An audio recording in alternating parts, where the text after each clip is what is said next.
The signal never stops broadcasting. It travels through empty space at the speed of light, passing through asteroid fields, reaching planets where intelligent life is just beginning to ask questions about their place in the universe. The signal promises unlimited energy, resurrection, unity, transcendence. The signal is a lure, and every species that hears it eventually builds the same monuments to their own extinction. Over the next several hours, we are going to trace the complete dead space timeline. From an asteroid impact that killed the dinosaurs, to colony ships cracking planets apart for resources. From a geophysicist who discovered an alien artifact in an underwater crater, to engineers fighting reanimated corpses on derelict spacecraft.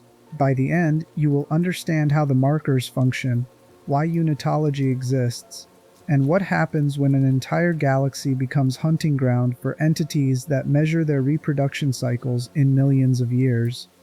This video analyzes and interprets the Dead Space universe through examination of its cosmic horror mechanics, institutional failures, and the psychology of species facing extinction rather than simply recapping plot events. If something in this deep dive resonates with you, drop a comment letting me know what connected.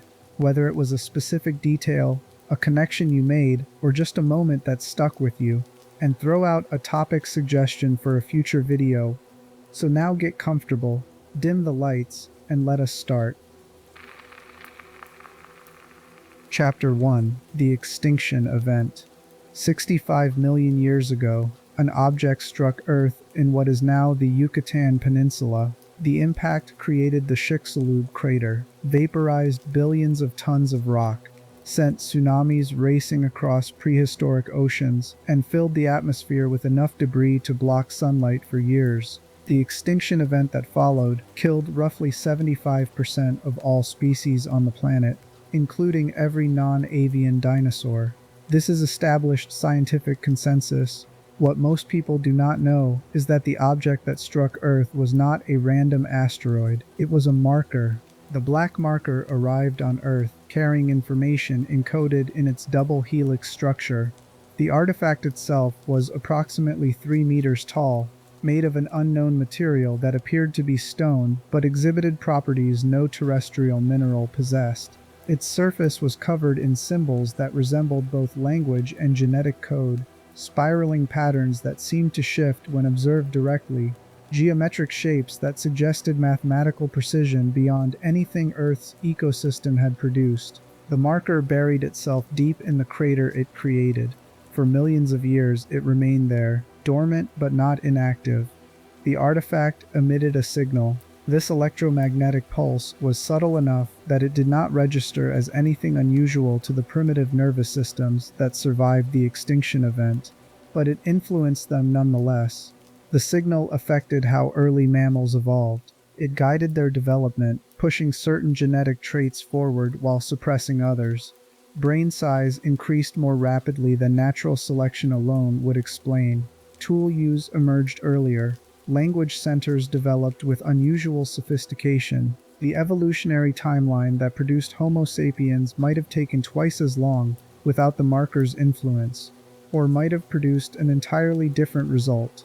This is the part where most origin stories would suggest the marker wanted to help humanity, that it arrived as a gift from an advanced civilization trying to uplift primitive life. That interpretation is wrong. The marker was not sent to help. It was sent to cultivate. Think of how humans grow crops. You do not plant seeds because you love wheat. You plant seeds because wheat can be harvested. You create optimal conditions for growth because larger yields serve your purposes. You protect your crops from pests and disease because you have invested resources in making sure those plants reach maturity. And when harvest time arrives, you take everything. The marker cultivated humanity the same way a farmer cultivates crops. It influenced human evolution to produce exactly the kind of intelligence it required: advanced pattern recognition, the capacity for abstract thought, and symbolic communication. All of these traits served a specific purpose in the marker's reproductive cycle, because markers do not reproduce the way biological organisms do. They reproduce by manipulating other species into building copies of themselves. The black marker is the template. Every intelligent species that discovers it eventually experiences the same overwhelming compulsion to replicate the artifact. This compulsion is not a suggestion, it is a drive as fundamental as hunger or sexual reproduction, written directly into the neural patterns of anyone who encounters the marker's signal. The black marker remained buried in the Chicxulub crater for 65 million years. Continents shifted, oceans rose and fell, ice ages came and went, and the entire time the signal continued broadcasting, shaping the evolutionary trajectory of the species that would eventually dig down and find it. The marker was patient. It had time. Its purpose was guaranteed by the laws of probability. Eventually, some species on this planet would develop technology sophisticated enough to detect the signal's source. Eventually, they would excavate the crater. Eventually, they would bring the artifact to the surface. And when they did, the cycle would begin again. Chapter 2: The Man Who Became a Martyr. Michael Altman was born in 2172. By 2214, he had become a geophysicist working in the Gulf of Mexico, scanning the Chicxulub crater with equipment designed to map gravitational anomalies. He was in his early 40s. He had a girlfriend named Aida Chavez, an anthropologist. He had graying dark hair and blue-green eyes. He was, by all accounts, an ordinary scientist doing ordinary research. Then he detected something that should not exist. The gravitational readings from the crater's center suggested a massive object buried under sediment and rock. The object was emitting its own electromagnetic field. This was impossible. Natural geological formations do not generate coherent signals. Random mineral deposits do not produce patterns that repeat with mathematical precision. Whatever was down there had been manufactured. Altman reported his findings to Dredger Corp, the mining company funding his research. The corporation immediately classified the information and brought in military contractors. Within weeks, a secret excavation project was underway, operated jointly by Dredger Corp and a military organization called SCAF. Altman was brought into the project as a consultant, along with several other scientists who had security clearances high enough to work on classified artifacts of unknown origin. What they pulled from the ocean floor was the black marker. The artifact was intact, despite spending 65 million years buried. Its surface showed no erosion, no degradation, no signs of age. When researchers cleaned off the sediment, the symbols covering its surface were as sharp as the day they were carved. Except they had not been carved. The symbols were part of the marker's molecular structure, encoded at levels that conventional tools could not replicate. The project team transported the marker to a floating research facility built specifically for studying the artifact without drawing public attention. Security was absolute. Families were told that personnel were working on deep water oil extraction. Journalists who asked questions about unusual military activity in the Gulf received carefully crafted denials. The world had no idea that humanity had just recovered proof of alien technology. Altman should have been excited. This was the discovery of a lifetime, the kind of find that rewrites history textbooks and wins Nobel Prizes. Instead, he was disturbed. The other researchers were becoming obsessed. They spent 18-hour days staring at the marker, taking measurements, running tests, analyzing the symbols. When they slept, they reported vivid dreams filled with geometric patterns and voices speaking in languages no human had ever developed. Several team members began sketching blueprints in their notebooks, complex technical diagrams they claimed the marker was teaching them. When asked what the diagrams represented, they could not explain. They just knew the designs were important. One researcher, a man named Harmon, began referring to the marker as divine. He claimed it was sent by God to guide humanity toward a higher state of existence. When colleagues pointed out that treating an alien artifact as a religious object was scientifically inappropriate, Harmon became hostile. He insisted they were all missing the truth, that the marker wanted them to understand its purpose, that anyone who could not hear its voice was defective. Then the deaths started. A technician experienced auditory hallucinations, telling him to remove his eyes so he could see properly. He used a screwdriver. Security personnel found him in a storage room, still alive, screaming about visions he could finally perceive. He died from blood loss before medical teams could stabilize him. Another researcher hanged herself in the facility's machine shop. Her suicide note consisted of marker symbols drawn in perfect detail, despite her having no artistic training. The symbols repeated across 18 pages, covering every available surface with the same spiral pattern that decorated the artifact itself. Two security guards got into a fistfight over a perceived insult. One of them bludgeoned the other to death with a fire extinguisher, then could not explain what the argument had been about. He was placed in isolation. Within 6 hours, he had used broken glass from a shattered mirror to open his own throat. The facility's medical officer documented these incidents and submitted reports recommending immediate evacuation. The military commander overseeing the project, a man named Claude Markov, refused. His orders came from higher up the chain of command. The marker was too valuable to abandon. Whatever was causing the psychological breakdown could be managed with proper medication and isolation protocols. Altman recognized what was happening because he felt it himself. The compulsion to touch the marker, the intrusive thoughts suggesting he should protect the artifact at any cost, the growing conviction that the symbols contained information he needed to preserve and distribute. Every time he left the facility to visit Aida, he experienced relief, like breaking the surface after holding your breath underwater. Every time he returned to work, the pressure resumed. He told Aida about the deaths. She told him to go public. Going public meant violating multiple federal laws regarding classified research. It meant ending his career, possibly facing criminal prosecution, definitely making enemies of people with significant resources, and no ethical limitations on how they responded to whistleblowers. But the alternative was continuing to participate in research that was killing people while creating something he suspected was far more dangerous than anyone understood. Altman made copies of his research data. He contacted journalists. He prepared a press conference in Washington, the 600th, where he would reveal the marker's existence to the world.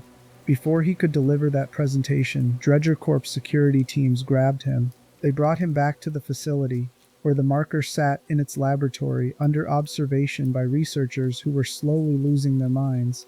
By this point, the facility housed dozens of personnel who believed the marker was communicating with them. They had formed a loose religious movement centered around Harmon, who preached about convergence, about unity, about transcending the limitations of individual existence through submission to something greater than humanity. When these believers saw Altman being forcibly returned to the facility, they interpreted his resistance as heresy. The facility was on the verge of total breakdown, and then bodies started washing up on nearby beaches.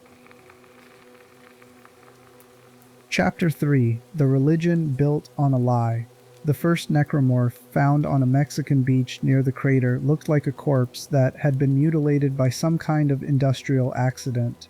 Limbs bent at impossible angles, bone structure reconfigured into bladed appendages, skin split open to reveal internal organs that had been rearranged into shapes that served no biological function.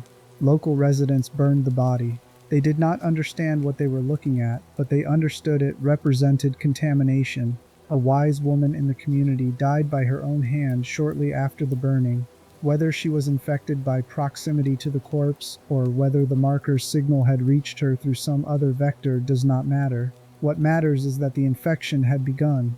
The marker's electromagnetic signal does two things simultaneously. First, it drives living people insane.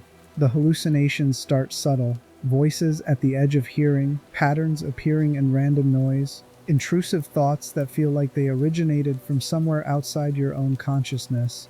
As exposure continues, the hallucinations intensify. Dead loved ones appear and deliver messages. Geometric shapes overlay your vision. Instructions form in your mind with such clarity that questioning them feels like arguing with gravity. The madness serves a specific function. It creates bodies. People kill themselves or each other, generating the raw materials the marker needs for its second function. The second thing the signal does is reanimate dead tissue. The marker broadcasts genetic instructions, a biological code that living cells ignore but dead cells interpret and execute. When the signal reaches a corpse, the body's cells begin reconfiguring themselves according to the transmitted blueprint. Bones extend and sharpen into weapons. Muscles reorganize to optimize killing efficiency. Neural tissue repurposes itself to receive commands from the marker. These reanimated corpses are called necromorphs. They are not zombies in the traditional sense. Zombies are biological failures, reanimated by viruses or parasites that turn infected hosts into mobile infection vectors. Necromorphs are biological triumphs. They represent dead tissue being upgraded into something far more effective at killing than the original organism ever was. A human corpse transformed into a slasher-type necromorph develops blade-like appendages from its arm bones.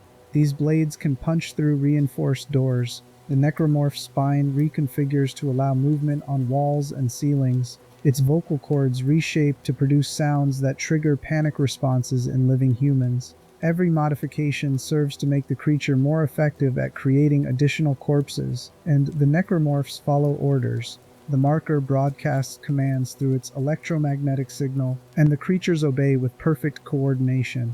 When a certain biomass threshold is reached, the marker instructs necromorphs to gather corpses at a specific location and begin the process called convergence. Back at the floating research facility, the first necromorph outbreak started in the medical bay. Personnel who had died from the psychotic breaks began to reanimate. Security teams responded with firearms, aiming for center mass the way they had been trained to eliminate hostile threats. The bullets did nothing. Necromorphs do not require intact circulatory systems. Destroying organs does not stop them because organs no longer serve their original function. The creatures killed everyone they encountered. The bodies they created became new necromorphs minutes later. Within hours, the facility was overrun. Altman, who had been kept in a secure room away from the general population, found himself fighting for survival with improvised weapons against monsters that used to be his colleagues. He escaped onto a service boat. Behind him, the floating facility was sinking, pulled under by the weight of structural failures caused by necromorph attacks. Altman reached the Mexican shore and tried to make sense of what he had witnessed. The marker was not an energy source, it was a weapon. The hallucinations were not side effects of exposure to an alien signal. They were the delivery mechanism for converting intelligent species into raw materials. The religious fervor Harmon and the others experienced was programming, instructions hidden in a signal that hijacked human neurology and turned it against itself. Altman wanted to destroy the facility completely. He went back with equipment he had scavenged and rigged explosives. The marker sank into the ocean with the wreckage. Altman survived. He should have stayed quiet. Instead, he went public anyway. He held a press conference revealing everything. Alien artifacts, government cover-ups, deaths caused by classified research, the existence of creatures that violated every known law of biology. The public believed him. People who had lost faith in institutions welcomed proof that governments were hiding extraordinary information. The fact that Altman was willing to risk his career and freedom to share this knowledge made him seem credible in ways official spokespeople never could. Then Markov had Altman assassinated. He arranged for the geophysicist to be trapped in a room with a necromorph and armed only with a sharpened piece of glass. Altman fought. He did not win. Markov and his associate Stevens, a psychologist who had worked at the facility, then did something that would reshape human civilization for the next 3 centuries. They used Altman's death to found a religion. The Church of Unitology was built on the claim that Michael Altman had discovered proof of intelligent design, that the marker represented a gift from a higher power, and that the government had murdered him to suppress this truth. Markov positioned himself as Altman's disciple, publishing books written in his name that portrayed the marker as a holy artifact, promising eternal life through something called convergence. They twisted everything Altman had actually discovered. Where he saw danger, they preached salvation. Where he found evidence of a predatory alien intelligence, they saw divine intervention. Where he recognized that the marker was designed to exterminate species, they taught that convergence was transcendence, a path to unity where individual consciousness merged into something perfect and eternal. Unitology spread faster than any religion in human history. Within a generation, it had hundreds of millions of followers. Within 3 generations, it was the largest organized faith in human colonized space. The church offered certainty in uncertain times, community for isolated people, meaning for lives that felt purposeless. What Unitology actually offered was preparation. Every person who joined the church, every person who wore a marker pendant and preached about convergence, every person who defended the marker's divinity against secular criticism was being programmed. The religion was a delivery system for the marker's instructions, spreading its message through human social structures far more effectively than the electromagnetic signal alone ever could. Markov knew this. He was a believer who understood exactly what the marker wanted. He helped it spread by packaging its influence as spiritual enlightenment, making it socially acceptable to obsess over alien artifacts and long for the unity convergence promised. The church had a hierarchy designed to concentrate wealth and power in the hands of a small inner circle. Initiates paid membership fees. Vested members paid larger sums to access higher knowledge. Overseers controlled entire congregations. Paragons enforced doctrine. And at the top sat the enigmas, masked leaders who made decisions affecting millions of followers. The money funded political campaigns. Unitologist candidates won elections, passing legislation that protected church interests. Unitologist executives rose through corporate hierarchies, especially within companies like the Convergence Extraction Corporation, which operated the massive planet-cracking vessels used to harvest mineral resources from planets and dead worlds. By the 26th century, Unitology had become so embedded in human civilization that separating church influence from government and corporate power was functionally impossible, and every step of this expansion served the marker's purpose. Because Unitology did not just spread faith, it spread the knowledge of how to build more markers. The marker's symbols were not just decoration, they were information encoded in visual form, a genetic blueprint for creating replica markers transmitted through exposure to the original artifact. When people studied the black marker, they were not learning its secrets, they were being infected with instructions. This infection manifested differently depending on neural compatibility. Most people exposed to the marker's signal experienced madness, hallucinations, violent impulses, suicidal ideation. Their minds could not process the information being transmitted, so it corrupted them instead. They became useful by dying and providing raw materials, but certain individuals had brain structures compatible with the signal. These people did not experience madness. Instead, they experienced clarity. Patterns emerged from the chaos. Mathematical formulas appeared in their thoughts. Engineering diagrams materialized in their minds with such precision that they could sketch them from memory. These people were being given blueprints. The blueprints showed how to build red markers. Red markers were replicas of the black marker, copies created by intelligent species using the instructions transmitted through the original artifact's signal. These copies looked similar to the black marker, but were constructed from materials the host species could actually manufacture. Stone, metal alloys, synthetic compounds grown in laboratory environments. The specific materials did not matter as long as the overall structure matched the template, and once a red marker was built, it began broadcasting the same signal as the black marker, creating hallucinations, driving people insane, reanimating corpses, spreading instructions for building more markers to anyone whose brain could interpret them. This was the reproductive cycle. One black marker arrives on a planet. It influences evolution until an intelligent species emerges. That species discovers the artifact and begins studying it.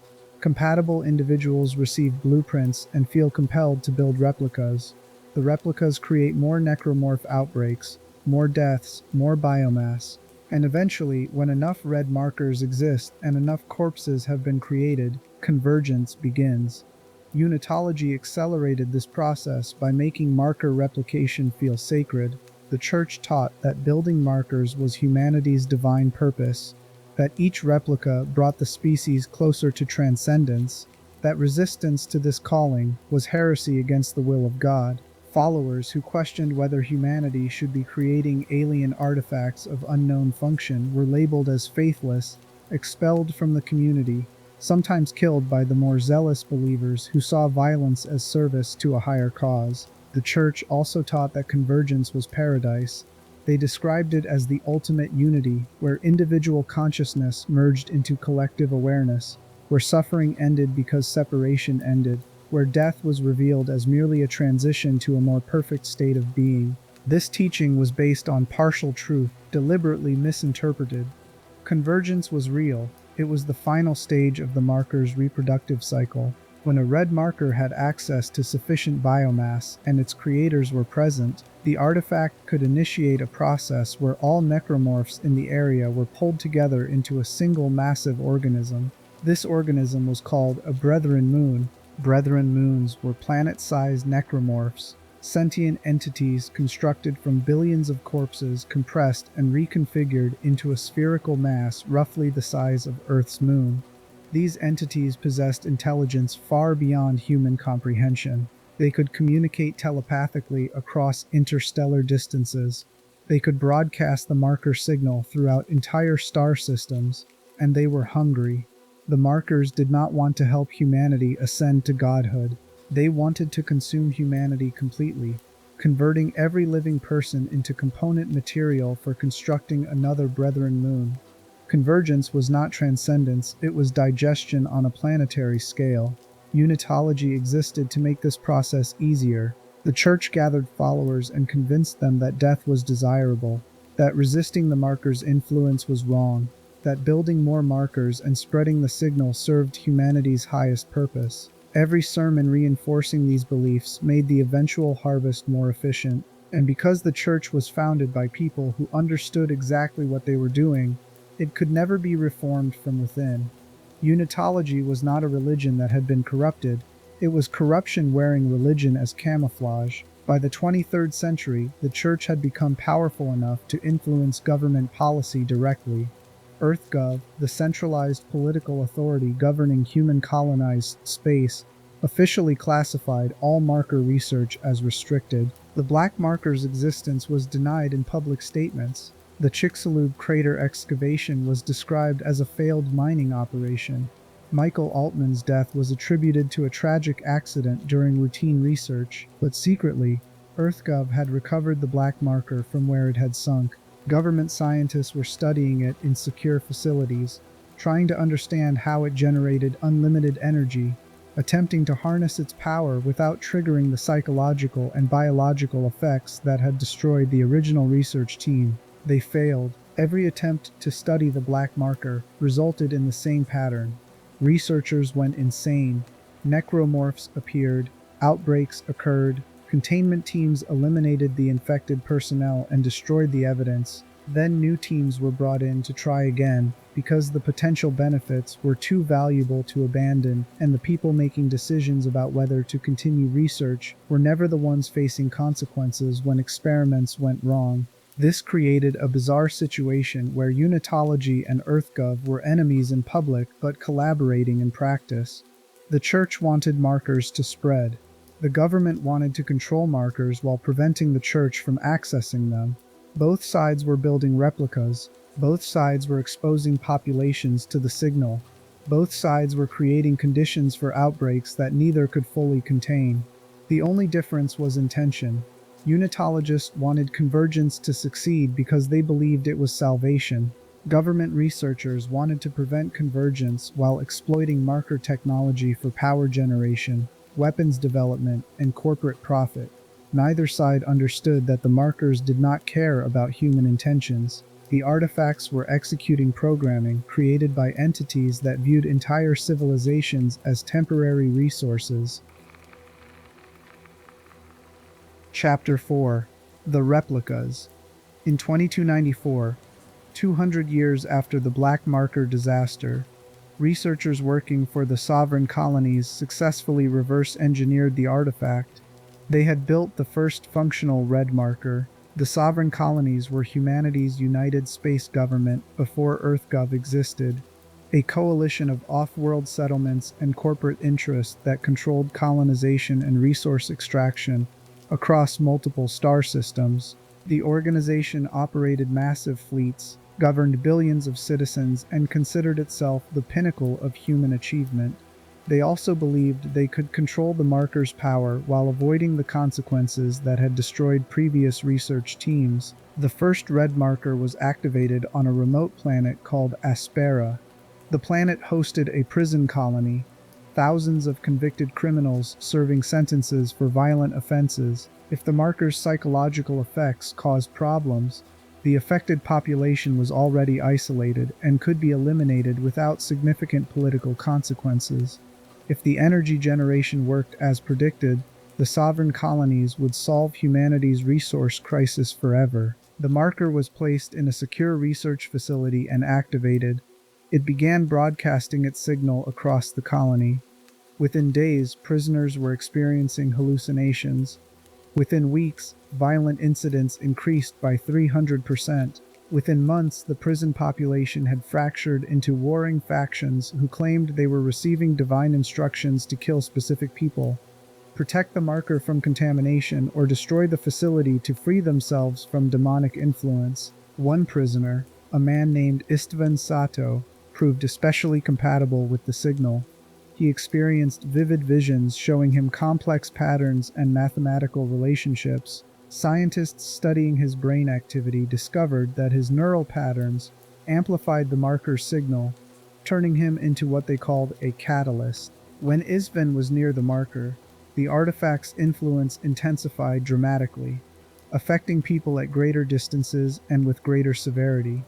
The researchers were delighted. A human catalyst could make red markers more effective, allowing them to function with smaller power inputs and broadcast across larger areas. They began experimenting on Istvan, exposing him to different signal intensities, mapping how his brain processed the marker's transmissions, preparing to replicate whatever made him compatible so they could create more catalysts. Then the Necromorph outbreak started. Dead prisoners began reanimating. Security teams tried to contain the infection using quarantine protocols designed for biological contamination. The protocols were useless. Necromorphs did not spread through contact with infected fluids. They appeared whenever corpses were exposed to the marker's signal, and that signal was broadcasting throughout the entire facility. The prison became a slaughterhouse. Thousands of inmates died fighting necromorphs, or each other. The creatures gathered bodies in specific locations, arranging corpses in patterns that resembled the symbols on the marker itself. Scientists monitoring the situation realized the necromorphs were not acting randomly. They were preparing for convergence. The sovereign colonies authorized complete sterilization. Ships in orbit bombarded the facility from space, using plasma weapons to turn the entire complex into molten slag. The red marker was destroyed. Everyone on Aspera died. Official records classified the incident as a reactor malfunction, blaming the deaths on an industrial accident rather than admitting the government had killed thousands of its own citizens to cover up a failed experiment. But the sovereign colonies did not stop building red markers. They had deployed multiple replicas to different test sites before the Aspera disaster. Other planets, other colonies, other populations exposed to artifacts that began the same destructive pattern the moment they were activated. Cremar, Proxima Centauri, Aegis 7, each site received a red marker. Each site experienced the same progression: madness, violence, necromorph outbreaks, desperate attempts at containment, eventual sterilization from orbit. The casualties numbered in the tens of thousands across all test sites combined, and the sovereign colonies classified every incident, buried the evidence, and continued research because stopping meant admitting that 80 years of effort and trillions of credits invested had accomplished nothing except killing their own people. This pattern continued until the sovereign colonies discovered Tau Volantis. Tau Volantis was a planet located in an uncharted region of the galaxy, so distant from human-colonized space that reaching it required experimental shockpoint drive technology. The planet appeared on sensors as a frozen wasteland, temperatures low enough to kill exposed humans in minutes, atmospheric conditions unsuitable for colonization. Under normal circumstances, no one would have bothered investigating, but the red markers scattered across different test sites were all receiving the same signal. Scientists triangulated the source using an array called the Ptolemy array, tracking the electromagnetic transmission back to its origin point. The signal was coming from Tau Volantis. Something on that frozen planet was broadcasting the instructions that every red marker followed. The sovereign colonies mounted a massive expedition, dozens of ships, thousands of personnel, resources pulled from multiple colonies to fund what was supposed to be humanity's greatest discovery. They believed Tau Volantis would hold the master marker, the source artifact from which all others derived their power. They expected to find unlimited energy, proof of alien civilization, technology that would cement the sovereign colony's dominance for centuries. Chapter 5: The Colony That Cracked. The expedition to Tau Volantis discovered that humanity was not the first species to build red markers. 2 million years before humans evolved, an alien civilization had inhabited that planet. The aliens were semi-aquatic. Their bodies adapted for an ocean world. Their technology sophisticated enough to manipulate matter at molecular scales. They had also discovered a black marker. They built replicas. They studied the signal, and they realized what was happening before it was too late. The aliens constructed a massive machine that flash froze their entire planet. The machine stopped the Convergence Event that had already begun, trapping an incomplete Brethren moon in orbit above Tau Volantis in a semi-dormant state. The freezing process killed every alien on the planet. It was mass suicide enacted as species-wide survival strategy. They chose extinction on their own terms, rather than allowing the markers to harvest them. The Sovereign Colonies expedition team discovered this too late. By the time researchers understood what the frozen corpses and abandoned machinery meant, Necromorph outbreaks had already begun among the expedition personnel. The signal from the incomplete Brethren moon was affecting the humans the same way it had affected the aliens millions of years earlier. General Mahad, the military commander overseeing the expedition, received orders from the Sovereign Colonies Council.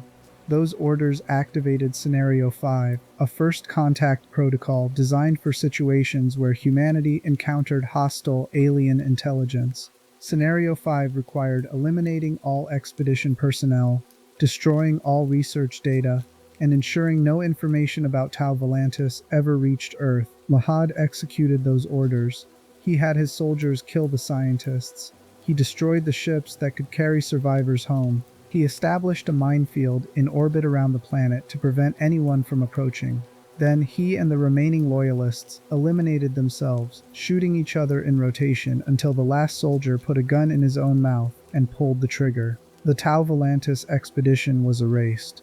Back in human-controlled space, the sovereign colonies claimed the mission had been lost to equipment failure. Families received notification that their loved ones had died in an accident.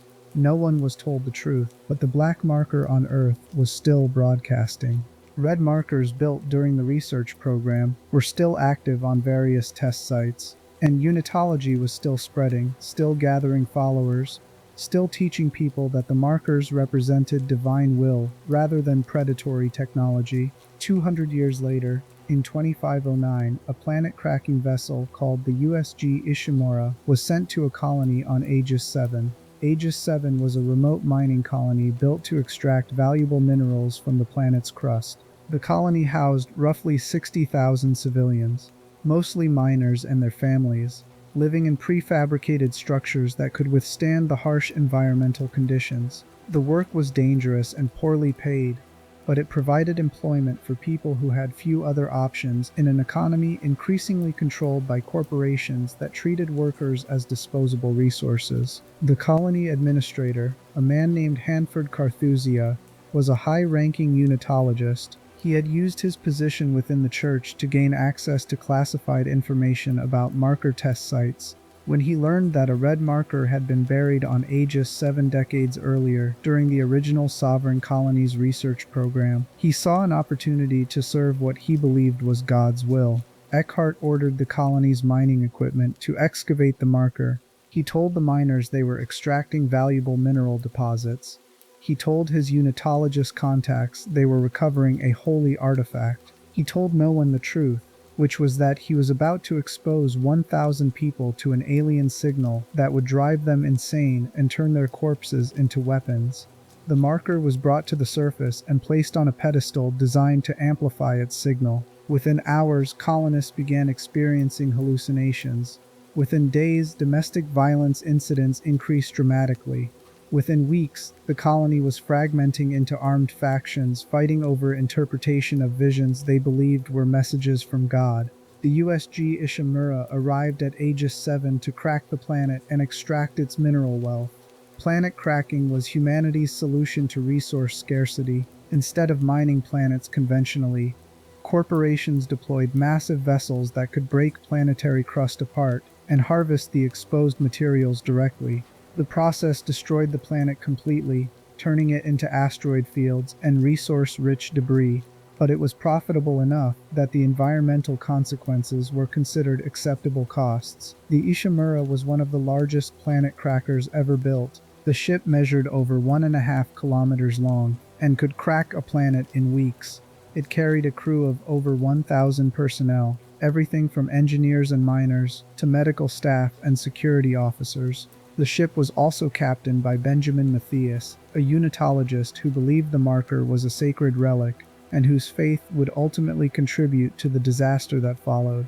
When the Ishimura arrived at Aegis 7, Matthias ordered the crew to excavate the marker and bring it aboard the ship. He claimed the artifact was valuable alien technology that needed to be secured before planet-cracking operations destroyed it. Most of the crew accepted this explanation.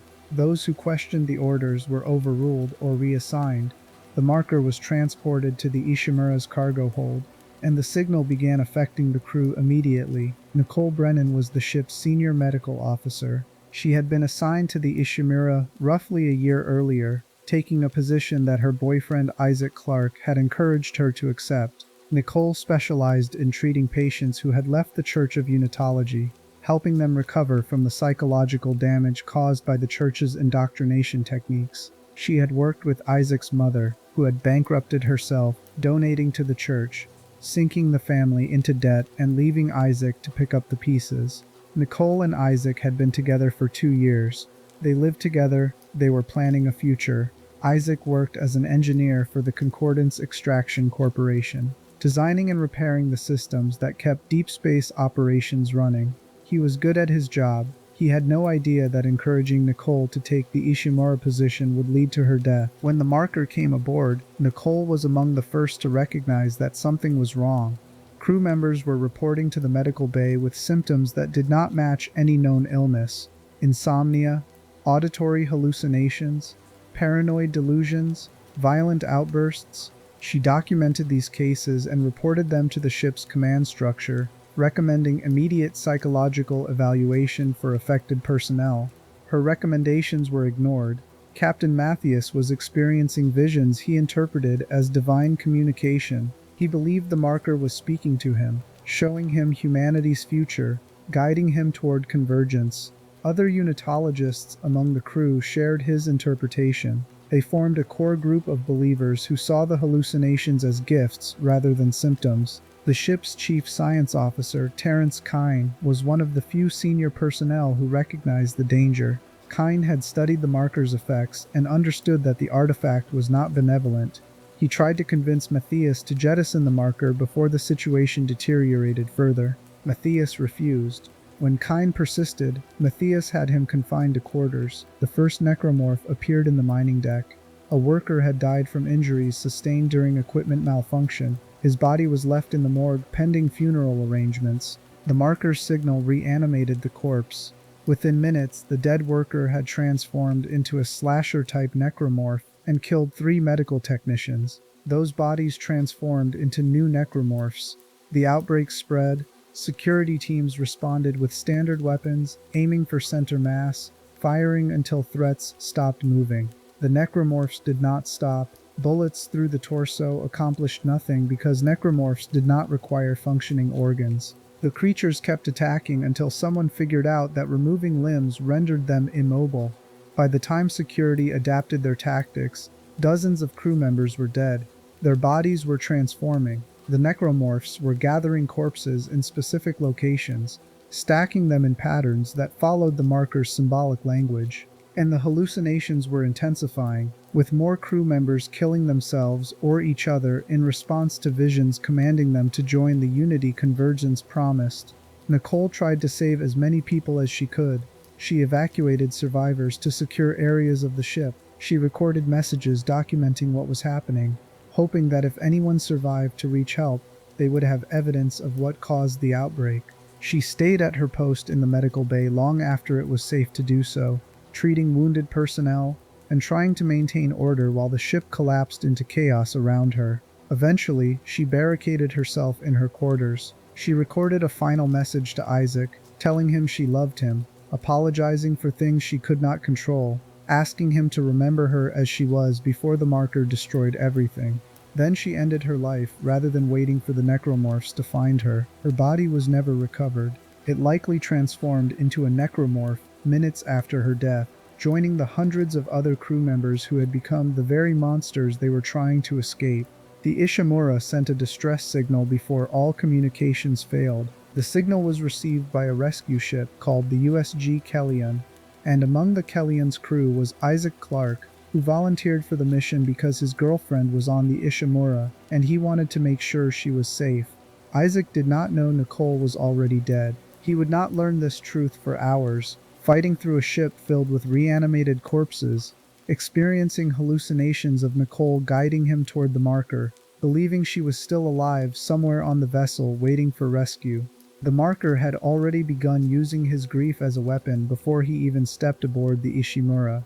That explains how the outbreak started. What it does not explain is why people like Isaac keep fighting when fighting changes nothing about the pattern. The markers will continue broadcasting. Unitology will continue spreading. Convergence will keep beginning. And the Brethren Moons are waiting, hungry, aware that every human colony represents potential food they just need to harvest at the right moment. The answer to why anyone resists this is uncomfortable, which is exactly why we need to examine it closely. Chapter 6. The Engineer. The USG Kellyan carried a crew of 5.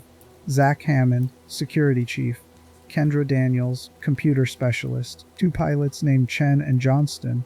And Isaac Clarke, Systems Engineer, 30 years old, specialized in repairing equipment that operated in extreme conditions. Isaac was there because the Ishimura's distress signal mentioned systems failures, and his employer wanted their most valuable ship operational again.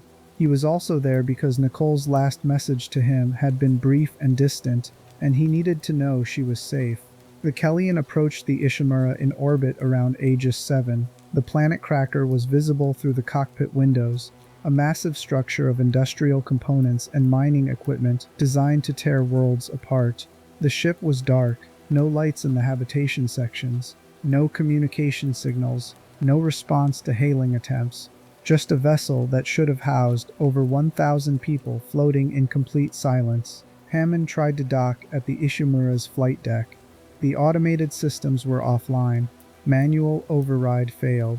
The Kellyan slammed into the hangar at an angle that tore off one of its landing struts and damaged the hull. The ship was grounded. The crew could not leave without making extensive repairs. They were trapped on the Ishimura, whether they wanted to be or not. Isaac, Hammond, and Kendra suited up and entered the flight deck. The area was abandoned. Equipment lay scattered across the deck, where it had been dropped mid-task. Bloodstains covered the walls in spray patterns that suggested violence rather than accidents. But there were no bodies, no crew members waiting to explain what happened. Just empty corridors and the kind of silence that feels hostile. Hammond established a plan. Kendra would access the ship's computers and determine what caused the communications failure. Isaac would repair the Ishimura's critical systems so they could restore life support and contact EarthGov for proper rescue operations. Hammond would provide security while they worked. Simple, straightforward. The kind of emergency response protocol corporations used thousands of times across human-colonized space. Then the necromorphs arrived. The creatures emerged from ventilation shafts and maintenance corridors, moving with speed that living humans could not match. Bladed appendages slashed through Hammond's security team before they could react.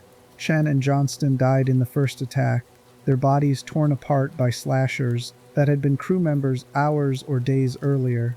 The necromorphs dragged the fresh corpses back into the darkness to add them to whatever gathering was happening deeper in the ship. Isaac ran. He was an engineer, not a soldier. He had no combat training. The only weapon he carried was a plasma cutter, a mining tool designed to slice through metal and stone. He fired it at a necromorph chasing him, and discovered that severing the creature's limbs stopped its movement. The plasma cutter became his primary tool for survival, repurposed from construction to dismemberment, because that was the only thing that worked against enemies who did not die when you shot them. Hammond and Kendra survived the initial attack and established communication through Isaac's rig, the suit system that displayed health information and allowed crew members to coordinate during emergencies. They needed Isaac to repair the ship's tram system, restore communications, fix the engines, recover navigation data. Standard repair work under non-standard conditions where every corridor might contain monsters and every dark corner might hide corpses waiting to reanimate. Isaac worked through the ship for hours. He encountered other survivors, people who had barricaded themselves in secure areas and were slowly losing their minds to isolation and hallucinations. Some tried to help, others attacked him, convinced he was a demon sent to prevent convergence. One man, Dr. Chalice Mercer, had been conducting experiments on living humans, infecting them with necromorph tissue to study the transformation process. Mercer believed he was doing holy work, advancing humanity toward the unity the marker promised. And throughout all of this, Isaac kept seeing Nicole. She appeared in corridors ahead of him, gesturing for him to follow. She spoke to him through video logs, delivering messages that seemed to be specifically for him even though the recordings should have been created before he arrived. She told him where to go, what to repair, how to survive. Isaac trusted her guidance because he loved her, and because believing she was still alive made continuing through the nightmare bearable. The marker was manipulating him. Every vision of Nicole was a hallucination generated by the artifact's signal, using Isaac's emotional attachment to guide him toward actions that served the marker's purpose. But Isaac did not know this yet. He thought he was rescuing his girlfriend while completing repair work that would let everyone escape. Kendra eventually revealed she was an EarthGov agent, assigned to the Kellians specifically to recover the marker for government research. She was not there to rescue the Ishimura's crew. She was there to secure the artifact before Unitologists could claim it. Hammond was furious. Isaac kept working because stopping meant dying, and as long as he kept moving there was a chance Nicole could still be saved. Terrence Kine, the chief medical officer who had been confined by Captain Matthias, escaped containment and contacted Isaac. Kine explained what the marker actually was, an alien weapon designed to consume civilizations. The hallucinations were programming. The necromorphs were the harvest mechanism. Convergence was not transcendence but extinction, and the only way to stop the outbreak was to return the marker to the planet's surface, placing it back on the pedestal where it had been found. Kine believed the marker had a dead zone around it, an area where necromorphs could not approach because the signal suppressed their movement. If the marker was returned to the surface, the dead zone would protect survivors long enough for them to escape while the necromorphs remained dormant. It was a theory based on incomplete data, but it was the only plan anyone had that did not involve dying aboard a ship filled with monsters. Isaac agreed to help. He loaded the marker onto a shuttle and prepared to transport it to the planet. Kendra tried to stop him, claiming the marker needed to be preserved for study, that EarthGov's research was too important to abandon. Hammond sided with Isaac. They fought through necromorphs to reach the shuttle bay. Hammond died covering Isaac's escape. A necromorph ambush tore through his defenses. He lasted long enough to see Isaac board the shuttle with the marker. Then the creatures pulled him apart. Isaac flew the shuttle down to Aegis 7. The colony was a graveyard. Every colonist had either died fighting each other or transformed into necromorphs. The marker's pedestal stood in the center of the colony's main complex, waiting for the artifact to be returned. Isaac landed the shuttle and moved the marker back to its original position using magnetic clamps built into his engineering suit. The moment the marker touched the pedestal, Isaac experienced a vision more intense than anything he had felt before. Nicole appeared, telling him they were whole, that unity was complete, that everything was happening as it should. And then Kendra appeared, physically present rather than communicating through video systems, holding a weapon and demanding Isaac step away from the marker. Kendra explained that Nicole had been dead for days. She played the complete suicide recording, the message Nicole had sent before killing herself. Isaac had only seen edited portions before, fragments the marker allowed him to perceive to keep him motivated. The full recording showed Nicole apologizing, crying, explaining she could not survive what was happening on the Ishimura. Then she injected herself with a lethal dose of medication and died on camera. The hallucinations had never been real. Isaac had been following instructions from an alien artifact, using his grief to manipulate him. Every vision of Nicole guiding him through the ship had been the marker showing him what he wanted to see, controlling his actions by exploiting the one thing he wanted most. Before Isaac could process this, a massive necromorph called a hive mind emerged from beneath the colony. This creature was enormous, larger than any necromorph Isaac had encountered on the ship, constructed from hundreds or thousands of corpses fused together into a single organism. It served as the marker's telepathic relay, coordinating all other necromorphs in the area and broadcasting the signal's commands. The hive mind killed Kendra, crushing her against stone with appendages made from compressed bodies. Then it turned toward Isaac. Isaac fought the creature with mining equipment and plasma cutters, targeting the fleshy sacs on its body that seemed to function as organs. The battle lasted minutes that felt like hours. Eventually, the hive mind collapsed, its mass rupturing and spilling across the colony floor. Isaac had killed the thing coordinating the necromorph outbreak. He returned to the executive shuttle and launched into orbit, intending to use its communications to call for rescue. The marker remained on the planet's surface. The colony was destroyed. Nicole was confirmed dead. Isaac was the only survivor from either the Kellyan or the Ishimura's original crew who had not transformed into a necromorph or been killed by one. As the shuttle pulled away, Isaac saw Nicole in the seat next to him. She was a necromorph, limbs reconfigured into bladed weapons, reaching for him with what used to be her hands. The hallucination or reality of her presence did not matter. The shuttle's proximity alarm was screaming, and Isaac had nowhere left to run. The shuttle cleared the planet. Isaac survived, but he was not rescued. EarthGov forces intercepted Isaac, recovered the marker, and took him into custody before he could reach civilian authorities. They wanted the information in his head, the blueprints the marker had implanted during his exposure to the signal, because Isaac was now a carrier. His brain contained the complete instructions for building red markers, encoded in his neural patterns by the artifact he had tried to destroy. He did not know this consciously, but the information was there, waiting to be extracted by people who understood what they were looking at. Isaac woke up 3 years later in a psychiatric facility on Titan Station, unable to remember anything that happened after he escaped Aegis 7.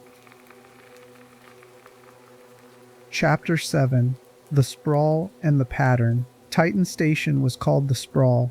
The facility was built into the remains of Titan, Saturn's largest moon, after mining operations had shattered the moon's structure and left fragments large enough to support construction. The Sprawl housed millions of people, a city in space where corporations operated research facilities and manufacturing plants while civilians lived in residential sectors built from recycled ship components. Isaac had been held in the Sprawl's psychiatric wing for 3 years. During that time, EarthGov scientists had extracted the marker blueprints from his mind, using techniques that involved scanning his brain activity while triggering memories of the Ishimura. They built a new marker using his information, designating it Site 12. The replica was installed in a research facility beneath the Sprawl's civilian sectors, where scientists studied it while pretending the facility was dedicated to conventional power generation. Isaac experienced this period in fragments, memories of being strapped to medical equipment, doctors asking him to describe the symbols he saw in his dreams, medication that suppressed his ability to form coherent thoughts, and constant hallucinations of Nicole, appearing in his cell to torment him with accusations that her death was his fault, that he had failed to save her, that he deserved to suffer for his inadequacy. These hallucinations were partially the marker's influence, and partially genuine trauma. Isaac's mind was trying to process grief, guilt, and horror, while being chemically suppressed and psychologically tortured by people who treated him as data storage rather than a human being. The combination created a specific form of dementia that doctors called marker psychosis, a condition where the line between marker-induced hallucinations and genuine mental breakdown became impossible to distinguish. Then someone broke him out. Nolan Strauss was another patient in the psychiatric facility, a man who had also been exposed to marker signals and had blueprints encoded in his brain. Strauss had been lucid enough to recognize that the facility was performing experiments on unwilling subjects, extracting information through invasive procedures, and preparing to kill everyone once the research was complete. He found a way to override the security systems and free Isaac, hoping that together they could escape before EarthGov eliminated the evidence. Isaac woke up in his cell with no memory of the past 3 years and a dead security guard lying next to him. The facility was in chaos. Alarms were blaring, automated systems were warning about containment failures, and necromorphs were already appearing in the corridors. The Site-12 marker had triggered another outbreak. The artifact's signal had driven research personnel insane, creating the same pattern of violence and suicide that had destroyed the Ishimura. Bodies were reanimating throughout the Sprawl's lower levels. The infection was spreading toward civilian sectors where millions of people lived, with no idea that the screaming they heard through the walls was the sound of their neighbors being torn apart. Isaac fought his way through the facility wearing nothing but a patient gown and improvised weapons scavenged from corpses. He was weaker than he had been on the Ishimura, malnourished from 3 years of institutional care, disoriented by memory gaps, and still experiencing hallucinations of Nicole that made determining what was real increasingly difficult. A woman named Ellie Langford found him and offered help. Ellie was a CEC pilot who had been on the Sprawl when the outbreak started. She was competent, armed, and willing to work with Isaac because 2 people had better survival odds than 1. She also recognized Isaac's name from reports about the Ishimura disaster, though she did not understand why EarthGov had kept him imprisoned for 3 years. Isaac told her about the marker, about necromorphs, about how the outbreak would not stop until the artifact was destroyed or everyone on the Sprawl was dead.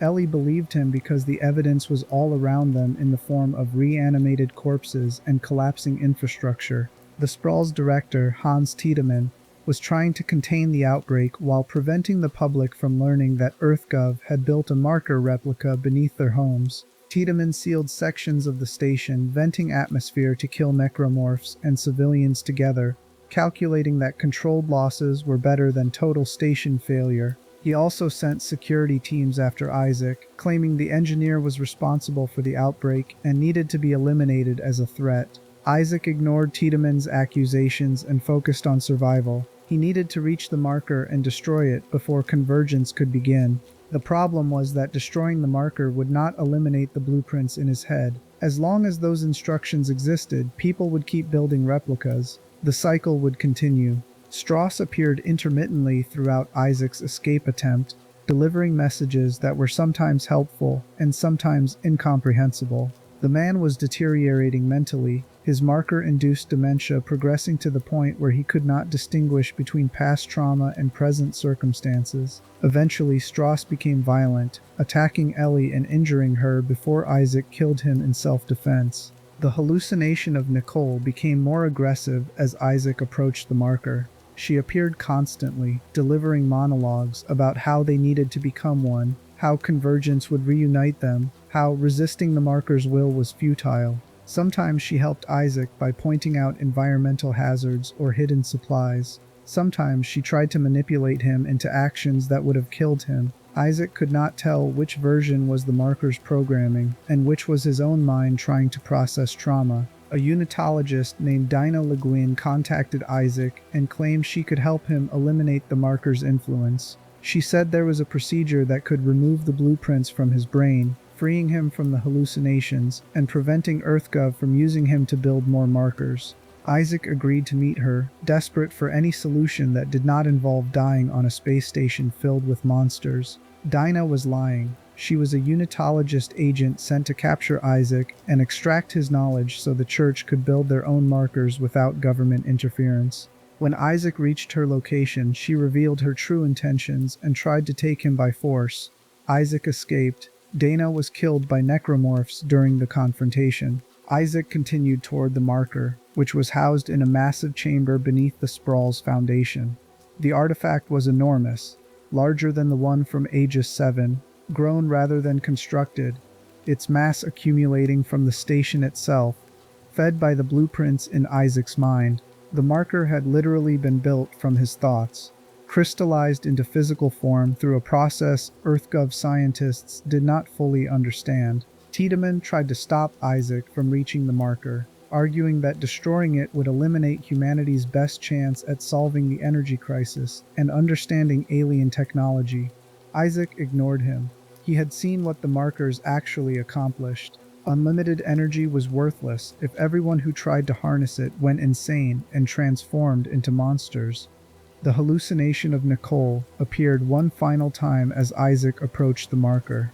She dropped the pretense of being his dead girlfriend. Her voice changed, becoming something inhuman, explaining that Isaac needed to die so his knowledge could be absorbed during Convergence. The marker's creators had to seed the Convergence event by being killed and consumed, their bodies adding to the biomass while their knowledge integrated into the Brethren moon that would be born from the process. Isaac realized the hallucination was not Nicole's ghost or his trauma. It was the marker speaking directly to him, using Nicole's form because that was what would affect him most deeply. The artifact had been manipulating him since the moment he set foot on the Ishimura, guiding him through experiences designed to strengthen the blueprints in his brain and make him compliant when the time came for harvest. He destroyed the hallucination by accepting Nicole's death. He acknowledged his guilt, his failure, his inability to save her, and in doing so he stripped the marker of its most effective weapon against him. The artifact could not use Nicole to control him if he accepted that she was gone, and nothing would bring her back. The marker's influence shattered. Isaac's mind cleared. He destroyed the artifact by using the marker's own energy against it, overloading the chamber and bringing the structure down. The entire research facility collapsed, taking the marker with it. The necromorphs on the Sprawl stopped receiving coordinated commands and became disorganized, making them easier for security teams to eliminate. Isaac and Ellie escaped on a shuttle as the Sprawl tore itself apart. Sections of the station separated and drifted away from the main structure. Millions of people were either dead or evacuated. The Site-12 marker was destroyed, but EarthGov still had the original black marker, and there were other people like Isaac walking around with blueprints in their heads, waiting to be used as templates for building more replicas. Isaac had stopped one outbreak. He had not changed the underlying pattern. Somewhere, another marker was being activated. Another population was being exposed to the signal. Another convergence event was beginning, and the entities responsible for this cycle were still out there, hungry, patient, waiting for humanity to provide them with enough biomass to birth a new member of their species. The pattern repeats because that is what patterns do. They find the most efficient pathway to their goal and follow it until something fundamental changes. For the markers, the goal is convergence. For Unitology, the goal is convergence packaged as salvation. For EarthGov, the goal is controlling convergence while exploiting its technology for profit. All three groups pursue the same outcome from different motivations, which means stopping one does not stop the others. This creates the real horror. Isaac can destroy individual markers. He can kill necromorphs. He can escape outbreaks and survive scenarios that kill thousands, but none of that addresses why the markers exist, where they came from, or what happens when enough convergence events succeed to wake the things that have been waiting in the dark spaces between stars for humanity to finish preparing itself for harvest. Those answers were waiting on a frozen planet 200 years after everyone who went there had been ordered to die rather than let the truth come home. Chapter 8: The Frozen Planet. 200 million years before humans discovered fire, a civilization on Tau Volantis looked up at their night sky and saw something that should not exist. a moon that had not been there the previous night. Massive, misshapen, radiating an electromagnetic signature that made their sensory organs ache when they tried to observe it directly. The aliens who lived on Tau Volantis were not like humans. Their bodies were semi-aquatic, adapted for a world covered almost entirely by oceans. They had evolved intelligence in an environment where three-dimensional thinking was necessary for survival, where predator and prey moved through water in ways that required sophisticated spatial reasoning. Their technology reflected this: architecture that humans would struggle to navigate, tools designed for appendages that manipulated objects differently than primate hands, mathematics based on geometric principles that emerged from fluid dynamics rather than terrestrial physics. But despite these differences, the aliens made the same mistake humanity would make millions of years later. They found a black marker. They studied it. They built replicas. The marker they discovered was buried beneath their ocean floor, broadcasting a signal that affected their neurochemistry the same way it would eventually affect humans. The aliens experienced the equivalent of hallucinations, visions showing them patterns and blueprints, instructions for building copies of the artifact. Some of them interpreted these visions as divine communication. Others recognized the transmissions as information encoded in their perceptual systems, technology so advanced it could hijack biological processes and use them as delivery mechanisms. The religious faction won the initial debate. They built temples around the black marker. They constructed red markers across their planet's surface, placing the replicas in locations they believed were sacred. They gathered populations near the markers, interpreting the psychological effects as spiritual enlightenment rather than neural corruption. And they waited for the transcendence they believed the artifacts promised. The necromorph outbreaks began slowly, a few deaths here and there, bodies reanimating in ways that should have been impossible. The religious faction interpreted this as resurrection, proof that death was merely transition to a higher state of being. They welcomed the transformations. They allowed the infected corpses to move among them freely, believing the creatures were ascending to something glorious. By the time the non-religious faction understood what was actually happening, billions of aliens had already died or transformed. The necromorphs were not ascending, they were hunting. Every corpse they created became another necromorph minutes later. The infection spread exponentially, consuming population centers, overwhelming defensive positions, converting the entire planetary biosphere into raw materials for something the surviving aliens could barely comprehend. They called it the Convergence Event. All necromorphs on the planet began moving towards specific locations near the red markers. The creatures did not attack each other.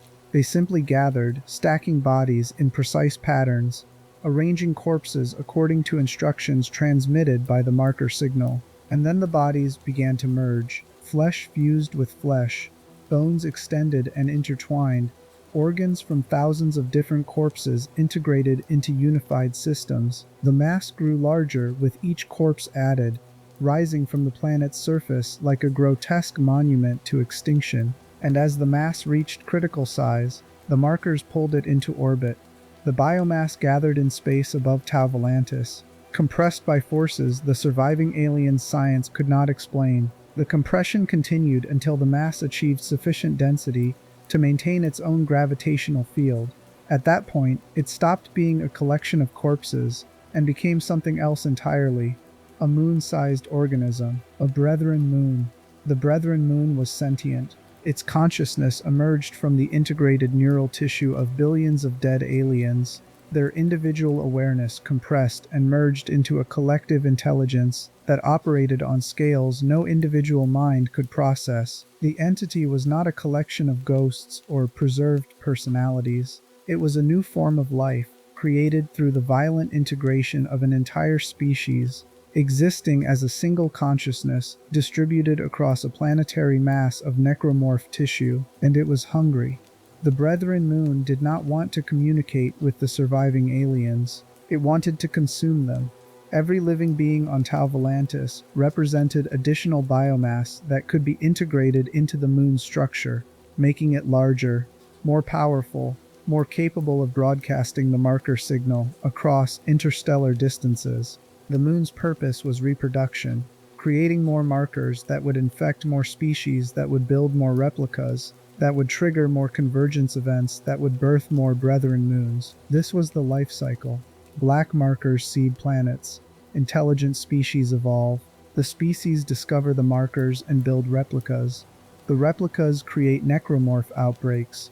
The outbreaks generate biomass. Convergence assembles the biomass into a brethren moon. The new moon broadcasts signals to create more black markers, which seed more planets, continuing the cycle across galaxies and millions of years. The surviving aliens on Tau Volantis understood they were being farmed. Their evolution had been guided by the black markers' influence. Their technology had been developed to the point where they could build red markers, but not advanced enough to understand what those replicas actually accomplished. They had been cultivated like crops, grown to the exact specifications necessary for harvest, then consumed when they reached maturity. A faction of survivors decided to fight back. They could not destroy the brethren moon directly. The entity was too massive, too resilient, too fundamentally different from anything conventional weapons could damage. But they could prevent convergence from completing. If the moon could not absorb the remaining population, it would remain incomplete, and an incomplete moon might be vulnerable in ways a fully formed one would not be. The aliens built a machine. The design required their most advanced technology, resources pulled from every surviving settlement, scientific knowledge contributed by specialists who understood they were creating something they would not live to see completed. The machine had two functions. First, it would flash freeze the entire planet, lowering temperatures so rapidly that all biological activity would cease instantly. Second, it would generate a gravitational field strong enough to pull the incomplete brethren moon out of orbit and crash it into the planet's surface. The freeze would kill every alien on Tau Volantis. The impact would likely destroy the moon, or at minimum damage it enough that it could not continue broadcasting the marker signal. The cost was extinction. The reward was preventing their biomass from being used to birth something that would consume other species across the galaxy. The aliens activated the machine. The planet froze in seconds.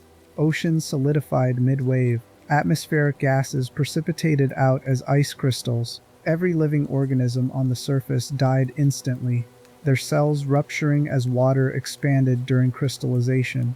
The aliens in underground facilities lasted minutes longer, but the temperature drop was absolute. Within an hour, Tau Volantis had become a frozen wasteland where nothing could survive. The brethren moon was caught mid-formation. The biomass it had accumulated froze solid. The gravitational field pulled it toward the surface, but the aliens who activated the machine died before they could configure the second function properly. The moon descended part-way, close enough to the planet that its mass affected Tau Volantis' gravity, but not close enough to impact. It remained in low orbit, frozen and incomplete, unable to finish convergence but also unable to die completely. The incomplete moon could still broadcast the marker signal, but the signal was weak, distorted by the damage the freeze had caused to its structure. Instead of coordinating necromorphs and driving species toward convergence, the signal transmitted a single repeating message, a plea or a command depending on interpretation. Turn it off, shut down the machine, free the moon so convergence can complete. This message broadcast for 2 million years. It traveled through empty space at light speed, reaching across the galaxy, affecting every red marker humanity had built. The markers on Aegis 7 and Aspera and Site 12 were all receiving this signal, all transmitting the same desperate instruction to anyone compatible enough to hear it. Turn it off. The aliens on Tau Volantis were extinct. Their civilization was erased, but they had accomplished something no other species in the marker's history had managed. They had stopped convergence.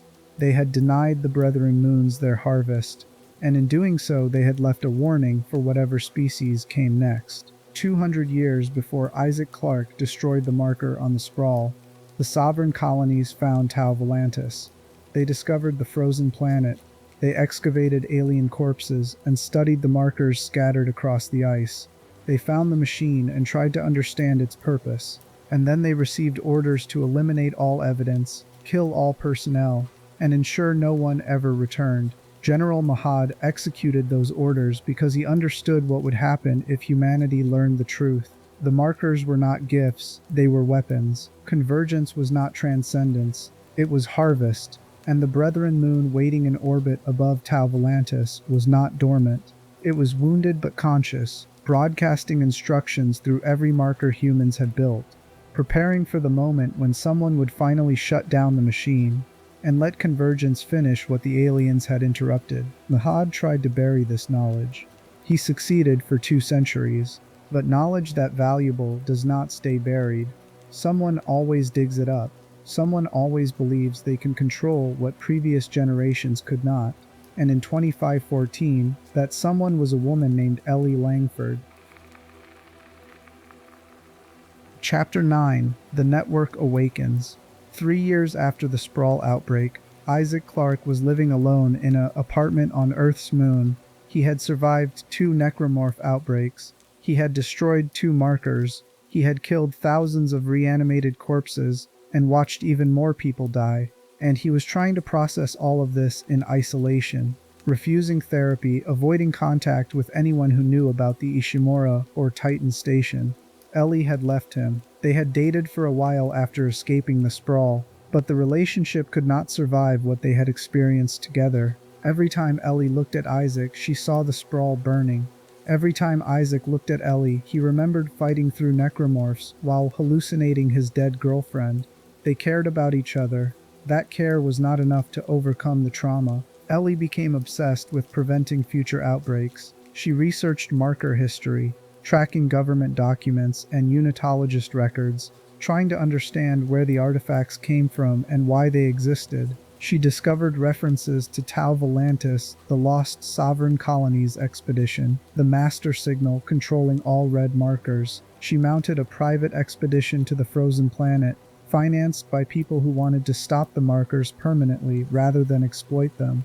EarthGov did not want Ellie reaching Tau Volantis. The planet was still surrounded by minefields, placed 200 years earlier to prevent access. The government's official position was that Tau Volantis did not exist, that the coordinates led to empty space, that anyone claiming otherwise was spreading Unitologist propaganda. But unofficially, EarthGov knew exactly what was on that planet and wanted to make sure no one found it.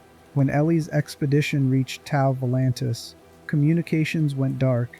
EarthGov sent soldiers to the moon to capture Isaac, hoping to use him as leverage or bait. The soldiers were led by Sergeant John Carver, a military veteran who had lost his family during a necromorph outbreak triggered by Unitologists. Carver hated the markers and everyone associated with them. He also knew Isaac's reputation as one of the few people to survive multiple outbreaks. The soldiers told Isaac that Ellie needed his help, that she was on Tau Volantis searching for answers, that if he came with them, they could rescue her before whatever was on that planet killed her. Isaac agreed, not because he trusted EarthGov, but because abandoning Ellie was not an option he could accept.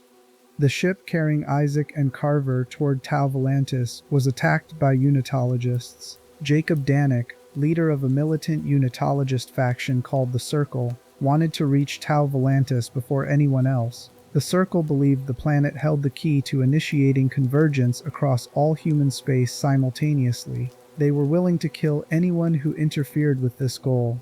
Danik's forces destroyed the EarthGov ship. Isaac and Carver survived by evacuating in an escape pod that crashed on Tau Volantis' surface. The planet was exactly as the Sovereign Colonies records described: frozen, hostile, covered in ice kilometers thick, and filled with necromorphs that had been preserved for 200 years, waiting for someone to arrive and wake them. The necromorphs on Tau Volantis were different from those Isaac had encountered before. Many were constructed from alien corpses rather than human bodies, transformed according to the same basic principles but with anatomical variations that reflected the source species. Others were human necromorphs, soldiers from the Sovereign Colonies expedition who had transformed during the outbreak that prompted Scenario 5. Isaac and Carver fought through the frozen installations, searching for signs of Ellie's expedition.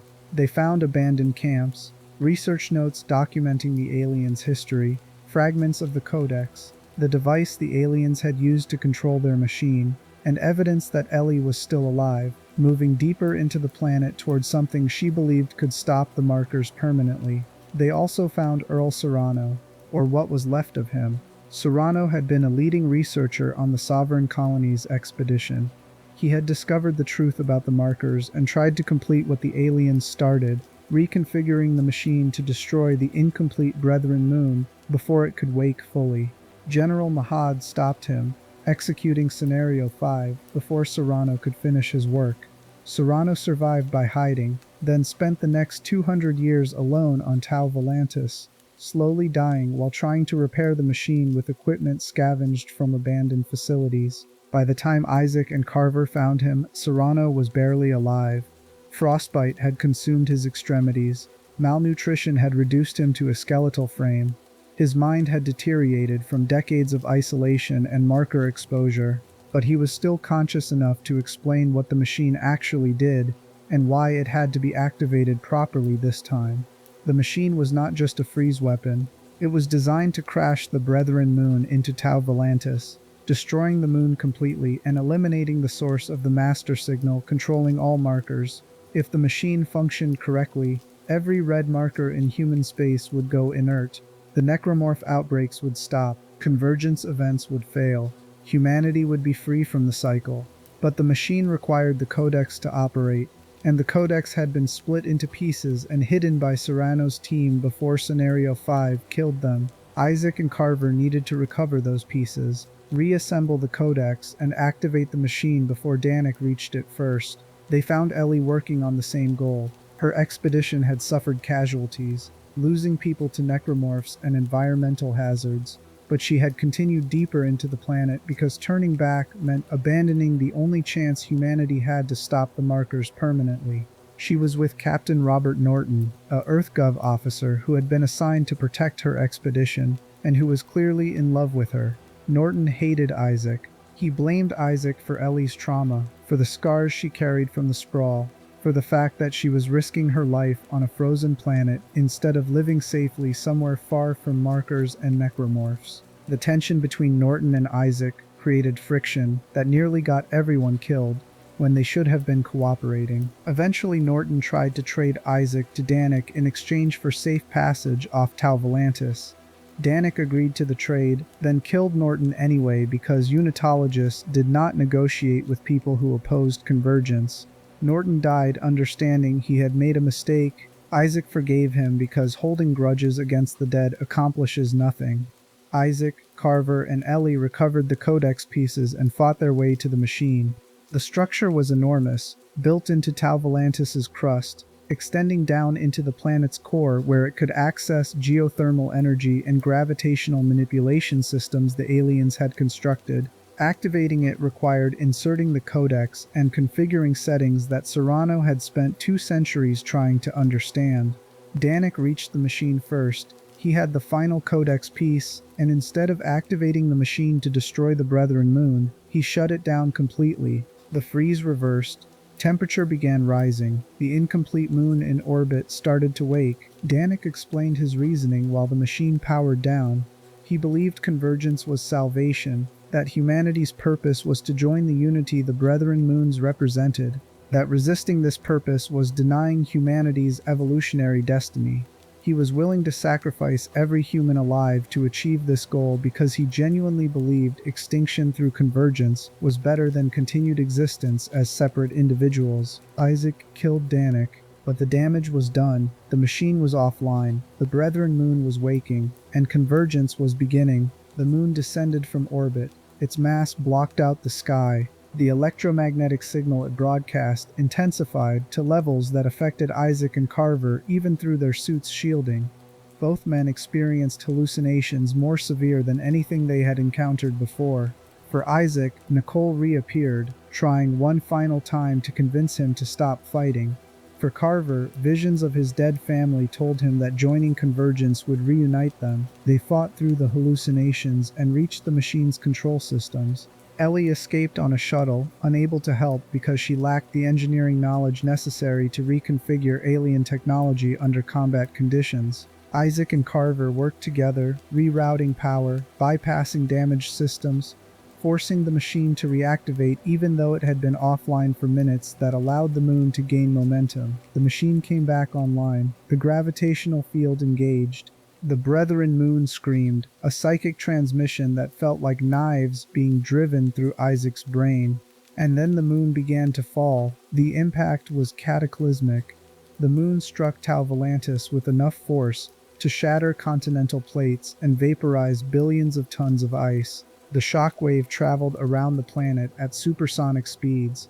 Isaac and Carver were at ground zero, standing on a platform that was being torn apart by gravitational forces they had no protection against. The platform collapsed. They fell through rupturing infrastructure toward the planet's surface kilometers below.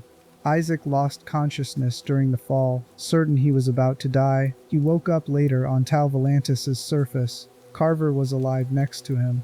The Brethren moon's corpse was visible on the horizon, a massive distorted sphere of necromorph tissue half buried in the ice. The entity was dead. The machine had worked. The master signal had stopped broadcasting. For a moment, Isaac allowed himself to believe it was over, that destroying the Tau Volantis moon had ended the marker threat, that humanity was safe. Then he felt the signal resume, not from the dead moon on the surface, from somewhere else. Multiple sources broadcasting simultaneously, their combined transmission so powerful that it overwhelmed the local noise. Isaac looked up at the sky and saw lights moving against the stars. They were not ships, they were Brethren moons. Dozens of them, each one the size of a planetary body, each one created from the biomass of an extinct civilization, each one broadcasting the marker signal across interstellar space, coordinating with each other through a network that spanned the galaxy. The incomplete Brethren moon on Tau Volantis had managed to send one final transmission before dying. It had contacted its brethren, told them about humanity, told them where to find the species that had been building red markers across multiple star systems, and the other moons had responded, traveling through space toward the location where humanity's largest population centers waited. The moons were coming to Earth. They were coming to harvest the billions of humans living across the solar system and throughout colonized space, and there was nothing Isaac could do to stop them. He had destroyed the Tau Volantis moon. That victory was meaningless because it had awakened something far worse. A voice spoke in Isaac's mind. Not Nicole this time, something older, something that had consumed entire civilizations before humanity learned to walk upright. The voice told him they were hungry, that they were coming, that humanity had served its purpose by building markers and gathering biomass, that the harvest would begin soon. Isaac and Carver were still stranded on Tau Volantis when the transmission cut off. Whether they survived, whether they found a way off the planet, whether they reached Earth in time to warn anyone about what was coming, none of that was confirmed. The last communication from Tau Volantis was Ellie's voice saying Isaac's name, asking if he was still alive, receiving no response. And somewhere in the galaxy, the Brethren moons moved toward human space, following the marker signals that humanity had helpfully spread across hundreds of systems. Navigation beacons showing the harvest where to find its next meal. Chapter 10: The Cycle That Never Ends. The markers do not create horror. They exploit the one trait that made humans successful, the need to believe suffering has meaning. Think about what Michael Altman did when he discovered the black marker. He found an alien artifact broadcasting a signal that drove people insane and reanimated corpses. He witnessed colleagues killing themselves and each other. He watched a research facility sink into the ocean while necromorphs hunted the survivors, and his response was to go public, to reveal the truth, to warn humanity about what they had found. He believed transparency would prevent catastrophe, that governments would listen to evidence, that humanity would recognize danger and respond rationally.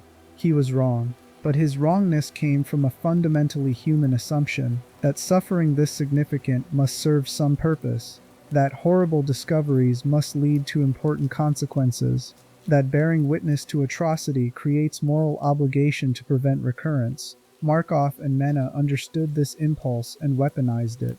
They transformed Altman's death into martyrdom, his warnings into scripture, His attempt to save humanity into the foundation for a religion that would accomplish exactly what he tried to prevent. They succeeded because humans need to believe that suffering was not random, that death served some higher purpose, that transformation through pain leads to transcendence rather than simply more pain. Unitology grew because it offered meaning.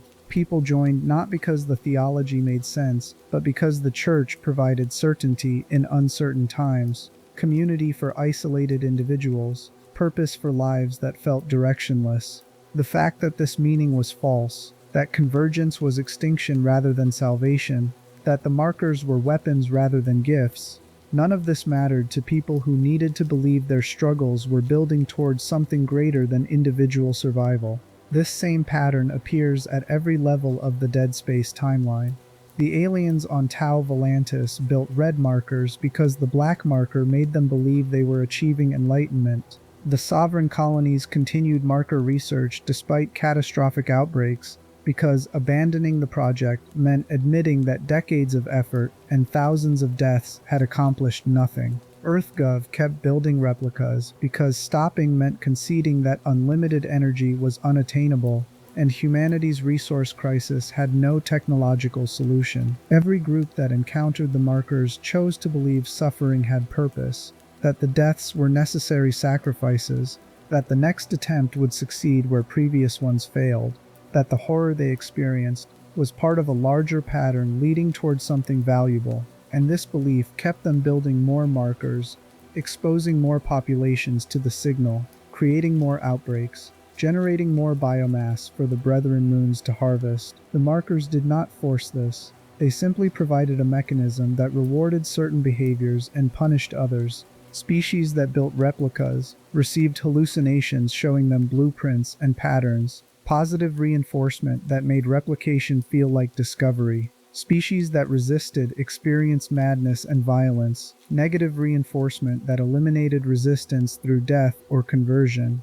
Over millions of years, this selection pressure guaranteed that only species willing to build markers reached the technological level necessary to encounter them. Humans were not special in this regard. The aliens on Tau Volantis followed the same pattern.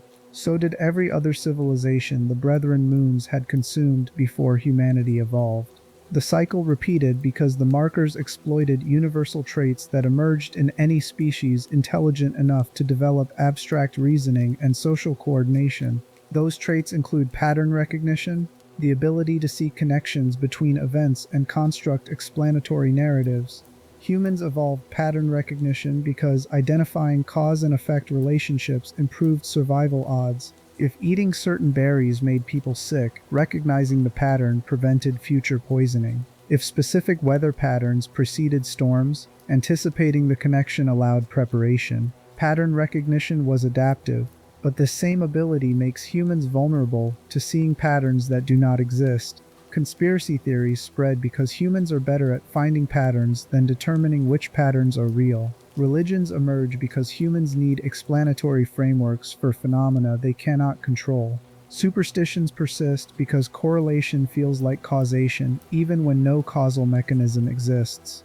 The markers exploited this by providing actual patterns that led to catastrophic conclusions. The symbols on their surface were real information, genuine blueprints that worked if you followed them correctly.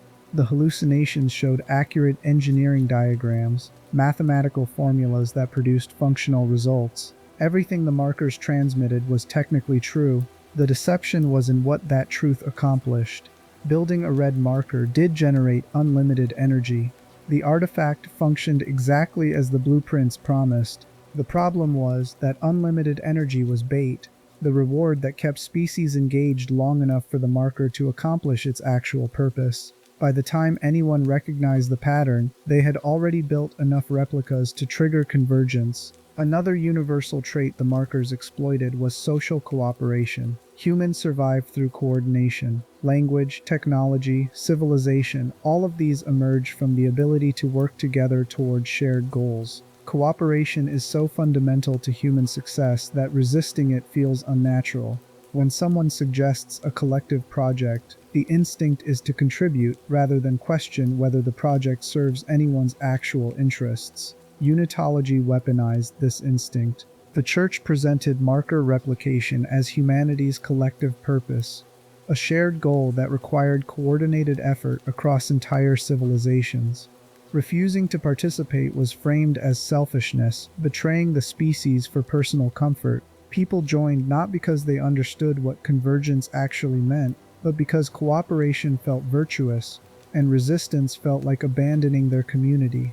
This created situations where people who recognized the danger could not stop the process. Isaac Clarke destroyed 2 markers. He survived multiple outbreaks. He killed thousands of necromorphs. And none of this prevented more markers from being built, because the decision to build them was distributed across millions of people who each believed their individual contribution served a larger purpose. The scientists who extracted marker blueprints from Isaac's mind were not evil. They believed they were advancing human knowledge, solving the energy crisis, preventing future resource wars. The engineers who constructed Site 12 were not monsters. They were following orders, doing their jobs, trusting that someone higher up the chain of command understood the bigger picture. The Unitologists who spread the Church's message were not villains. They genuinely believed they were helping people find meaning and salvation. All of these individuals were participating in a system that led to planetary extinction, but no single person could stop the system, because stopping required changing the underlying incentives that made marker replication seem beneficial. And those incentives were built into the way humans process information, form social bonds, and construct meaning from suffering. This is why the aliens on Tau Volantis chose extinction. They understood that stopping convergence required eliminating themselves completely, removing all biomass the Brethren Moon could harvest. They could not change the markers, they could not destroy the moon. They could only deny it the resources it needed by making those resources unavailable. Their sacrifice worked for 200 million years. The incomplete Brethren Moon remained frozen, unable to finish convergence, unable to species-wide extinction cannot be justified through the same logic. There is no future to protect, no continuation of values, no legacy to preserve, just the end of everything humanity had built across millennia of struggle and achievement. Asking billions of people to accept this voluntarily contradicts every instinct evolution programmed into human neurology. So the cycle continues. The Brethren Moons approach Earth, markers continue broadcasting, Unitologists keep preaching convergence, corporations keep exploiting marker technology, and individuals like Isaac keep fighting necromorphs, destroying artifacts, surviving outbreaks, accomplishing tactical victories that change nothing about the strategic situation. Isaac cannot save humanity. He can save specific people in specific situations. He can delay convergence in specific locations. He can destroy individual markers, but he cannot address the underlying incentives that make marker replication seem beneficial to enough people that stopping production requires authoritarian control nobody trusts governments to implement fairly. And even if he could stop all marker production, the Brethren Moons are already en route. They do not need humans to build more replicas. They can initiate convergence themselves, using the existing markers scattered across human space. Every red marker humanity built is a seed waiting to bloom into planetary extinction. Destroying some seeds does not protect the garden, when hundreds more remain buried in the soil. This is the horror that keeps people awake after experiencing dead space, not the jump scares or grotesque imagery or atmospheric dread. The recognition that the problem has no solution within the rules established by the universe. The markers exist. The Brethren Moons exist. Humanity built the infrastructure for its own extinction, and cannot dismantle that infrastructure without authoritarian violence that would destroy the social cooperation necessary for survival. The timeline presents a species trapped between unacceptable options: accept convergence and be consumed by entities that view humanity as livestock, resist convergence and watch the markers spread through institutional corruption and religious fervor that cannot be stopped without totalitarian methods, choose extinction voluntarily to prevent biomass from being harvested, or keep fighting tactical battles while losing the strategic war, hoping some miraculous solution emerges before the Brethren moons arrive. None of these options offer hope. They offer different forms of failure, different timelines for extinction, different aesthetics for the end of human civilization. And this absence of hope is what makes Dead Space effective cosmic horror rather than conventional monster fiction. Cosmic horror works when the protagonist's actions are meaningless against forces too vast to comprehend or combat. Lovecraftian entities are horrifying not because they are evil, but because they are indifferent, operating on scales where human existence registers as briefly as mayfly generations register to humans. The Brethren moons are Lovecraftian in this sense. They are not malicious, they are hungry. Humanity is food.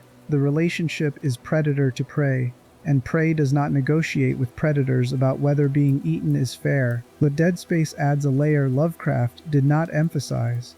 The Brethren moons do not just hunt humanity externally, they manipulate humanity into hunting itself, turning human intelligence and cooperation into weapons that serve the moon's reproductive cycle. The horror is not confronting something alien and incomprehensible. The horror is recognizing that humanity's greatest achievements, everything that makes civilization possible, also makes extinction inevitable. Language allowed humans to coordinate. The markers use language to spread instructions. Technology allowed humans to manipulate their environment. The markers used technology to amplify their signal. Social organization allowed humans to build cities. The markers used social organization to spread unitology. Every trait that elevated humanity above other species on Earth became a vulnerability the Brethren moons exploited with mechanical precision. This is why the markers are terrifying in ways conventional weapons are not. A nuclear bomb can destroy a city, but it cannot make people want to detonate it in their own homes. A biological weapon can kill millions, but it cannot convince victims that dying serves their salvation. The markers do both. They are physical objects that kill through psychological manipulation, turning the target species' own cognition into the delivery mechanism for extinction. And humans keep falling for it because the alternative is accepting that some suffering has no meaning, that some horror exists without purpose, that sometimes the correct response to discovering something powerful is leaving it buried rather than trying to understand and control it. Michael Altman could not accept this. He needed to believe that exposing the marker would matter, that his research served some important goal, that the truth would set humanity free. He was murdered for this belief, and his death was used to build a religion that accomplished exactly what he tried to prevent. The scientists who studied red markers could not accept this. They needed to believe that unlimited energy was worth the risk, that proper containment would prevent outbreaks, that the next experiment would succeed where previous attempts failed. They kept researching until necromorphs killed them, and their deaths provided biomass for convergence. The Unitologists cannot accept this. They need to believe that death is transformation, that convergence is salvation, that suffering serves a divine purpose. They spread the markers because giving up this belief means confronting the possibility that they have dedicated their lives to accelerating human extinction for no reason beyond being manipulated by alien technology. Isaac Clarke struggles with this throughout the timeline. He needs to believe that fighting matters, that destroying markers prevents future outbreaks, that surviving is not just prolonging inevitable extinction. He keeps fighting because stopping means accepting that Nicole died for nothing, that the Ishimura crew died for nothing, that thousands of people across multiple outbreaks died for nothing, and that his continued survival serves no purpose except delaying his own transformation into a necromorph. This need for meaning is not weakness, it is the foundation of human consciousness, the trait that allows abstract thought and long-term planning and moral reasoning. Humans survive by constructing narratives that make suffering endurable, by finding patterns that explain chaos, by believing that persistence through hardship leads somewhere better than where it started. The Brethren moons did not create this need, they just recognized it in every species they encountered, and built a reproductive cycle that exploited it with perfect efficiency. The markers are horror distilled into elegant simplicity. They broadcast a signal that hijacks meaning-making processes, redirecting them toward behaviors that benefit the markers while convincing the host that these behaviors serve their own interests. And there is no defense against this that does not require fundamentally changing what it means to be human. You cannot maintain the cognitive traits that make civilization possible while eliminating the vulnerabilities those traits create. Pattern recognition cannot be preserved while eliminating the tendency to see false patterns. Cooperation cannot be maintained while eliminating the tendency to cooperate with systems that exploit cooperation. Hope cannot be sustained while accepting that some situations are genuinely hopeless. The timeline ends with the Brethren moons approaching Earth, humanity's markers broadcasting welcome signals to entities that view human civilization as a harvest ready for collection. Isaac and Carver are stranded on Tau Volantis.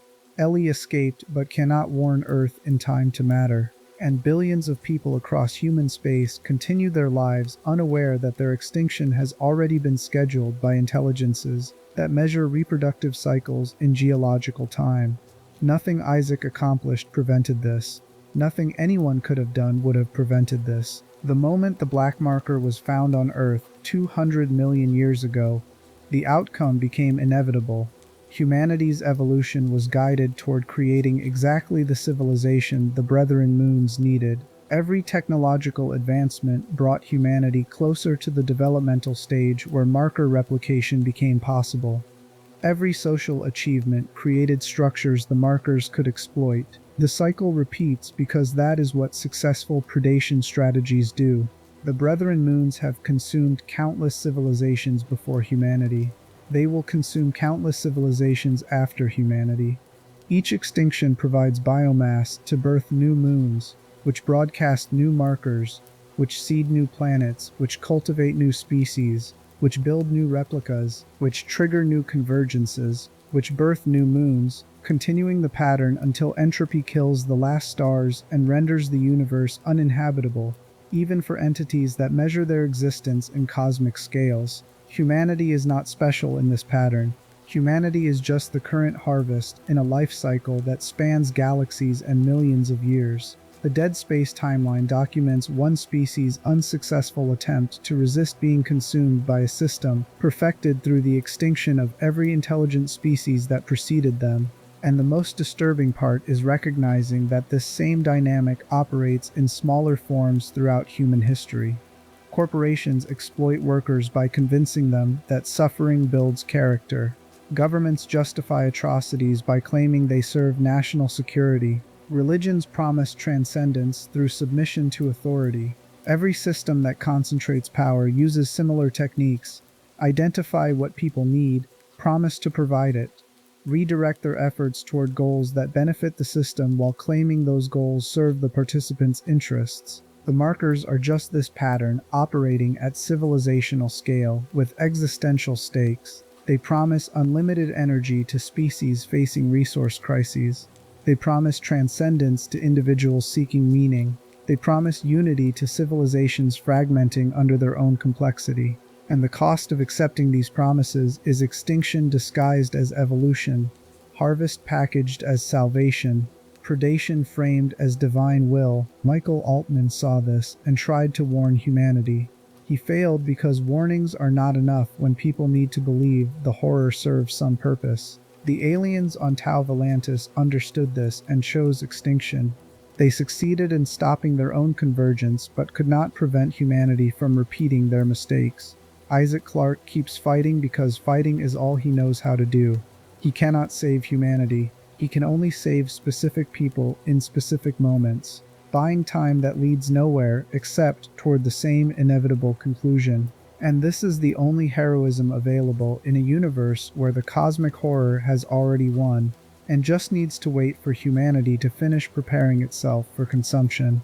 The markers will continue broadcasting, Unitology will continue spreading, the Brethren moons will continue approaching, and humanity will continue building the infrastructure for its own extinction, while believing each effort serves some higher purpose than feeding entities that view entire civilizations as temporary resource deposits. The cycle does not break, it just repeats, over and over, across every species unlucky enough to develop intelligence in a galaxy where the Brethren moons patrol like farmers tending their crops, waiting for each harvest to ripen before gathering what they cultivated over millions of years of patient, deliberate, utterly indifferent predation.